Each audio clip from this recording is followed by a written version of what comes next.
В конференц-зале Института международных отношений Министерства иностранных дел Туркменистана состоялась презентация избранных произведений великого туркменского поэта Махтумкули Фраги, переведенных на китайский язык.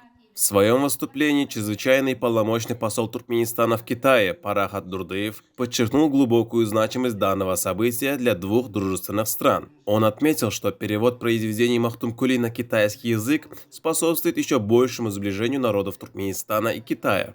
Чрезвычайный полномочный посол Китая в Туркменистане Сян Найчен выразил восхищение творчеством Махтумкули Фраги, назвав его одним из величайших поэтов Востока. Он подчеркнул, что перевод его произведений на китайский язык позволит китайским читателям глубже познакомиться с богатой культурой и историей туркменского народа. В ходе мероприятия были представлены видеообращения известных китайских ученых и деятелей культуры. Генеральный секретарь Китайской ассоциации конного спорта Юэ Гаофэн отметил, что поэзия Махтумкули, воспевающая красоту природы и силу человеческого духа, находит отклик в сердцах китайцев.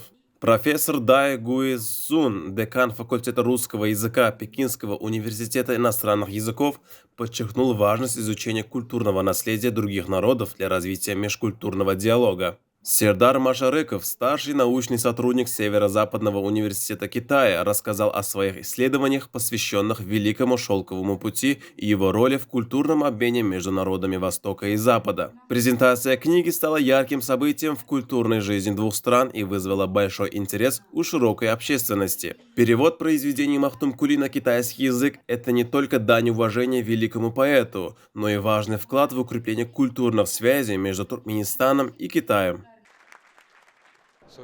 Прежде всего, хотел бы поблагодарить туркменских и китайских научных работников, которые провели такую большую работу.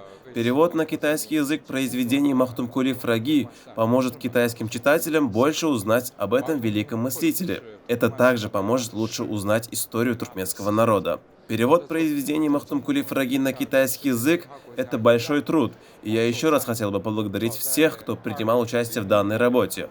Пользуясь случаем, выражаю искреннюю признательность президенту Туркменистана и национальному лидеру туркменского народа за вклад в развитие туркмено-китайских отношений.